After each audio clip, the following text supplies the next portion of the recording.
સુરેન્દ્રનગરના પૂર્વ કલેક્ટરની અમદાવાદ ગ્રામ્ય કોર્ટમાં જામીન અરજી કરવામાં આવી.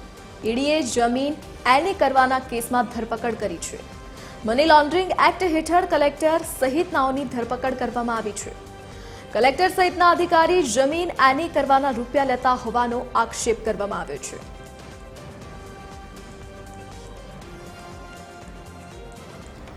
વધુ વિગતો સાથે મૌલિક ઉપાધ્યાય આપણી સાથે લાઈવ જોડાઈ ગયા છે. જી મૌલિક, સુરેન્દ્રનગરના પૂર્વ કલેક્ટરે જામીન માટે અરજી કરી છે, શું વિગત?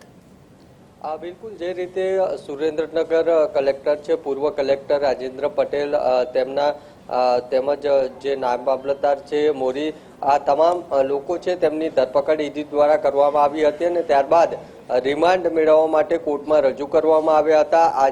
અત્યારે કલેક્ટર સહિતના જે આરોપીઓ છે તે જેલમાં છે, ત્યારે કલેક્ટર પૂર્વ કલેક્ટર રાજેન્દ્ર પટેલ છે તેમના દ્વારા જામીન માટે અરજી છે તે ગ્રામ્ય કોર્ટમાં કરવામાં આવી છે. મહત્વનું છે, જ્યારે ઈડીએ રિમાન્ડ માંગ્યા ત્યારે જે કલેક્ટર છે તેમને લાંચની જે રકમ છે તેમાંથી 50% રકમ જતી હોવાનો પણ જે આક્ષેપ છે, રજૂઆત છે ઈડી દ્વારા કરવામાં આવતી હતી. સાથે જ કલેક્ટરનું જે પીએ છે આ તમામ બાબતનો વહીવટ કરતો હોવાનું પણ ઈડી દ્વારા કોર્ટમાં રજૂઆત છે તે કરવામાં આવી હતી.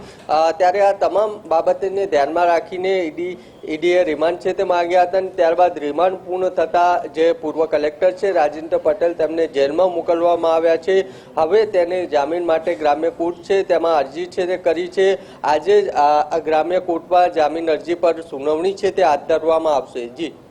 જી મૌલિક, વિગત સાથે જોડા બદલ આપનો આભાર.